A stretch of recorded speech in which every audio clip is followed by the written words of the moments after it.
pero hindi kulong ang isang nagbenta ng ticket para sa concert ni Olivia Rodrigo ng mahigit 20,000 pesos imbis na mahigit 1,500 pesos lang ang isa. Wala pa kasing ordinansa ang Bukawi, Bulacan kontra scalping. At nakatutok si Jonathan Andal.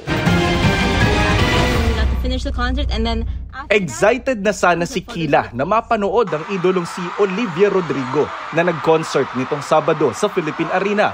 Pero imbes na sa concert venue, sa mga pulis muna siya napadiretso. Ang binilhan kasi niya ng concert ticket, scalper na dinampot sa labas ng venue dahil nag-aalok doon ng ticket na abot 23,000 pesos ang isa. Yan ay kahit 1,500 pesos lang ang orihinal na presyo. 46,000 pesos ang ibinayad ni Kila para sa dalawang ticket.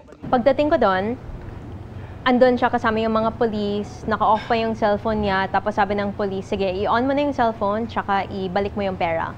So, binank transfer niya ako ulit, tapos binigay yung tickets. Sobrang apologetic ng scalper. Nasabi ko, kahit bayaran ko siya yung 1,500 na nakuha niya yung price talaga is 1,500 for each ticket. Sabi ko, sige, bayaran kita 1,500 for each ticket. So, 3,000. Pero sabi ng police, hindi. Masama talaga yung ginawa niya kasi binebenta yung ticket na binili mo na to other people for 15,000 pa.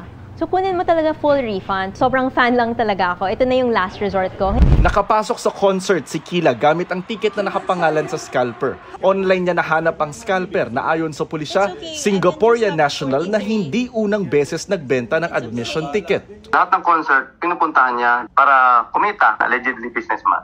Ang sinabi niya agad is willing naman daw siyang ibalik yung payment para lang matapos na yung issue.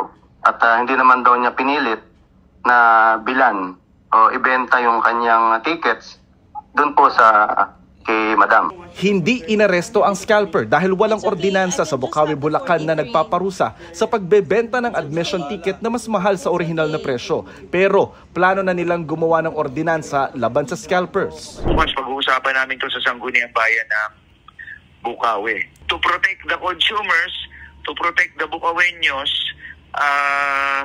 kahit na may risk na ma-question ng constitutionality nito, yung state kasi hindi pwedeng mag-intervene between a buyer and a seller basta pareha silang nag-agree. Sa ngayon, ang mga may ordinansa laban sa scalpers sa Quezon City, Pasay City at San Juan City.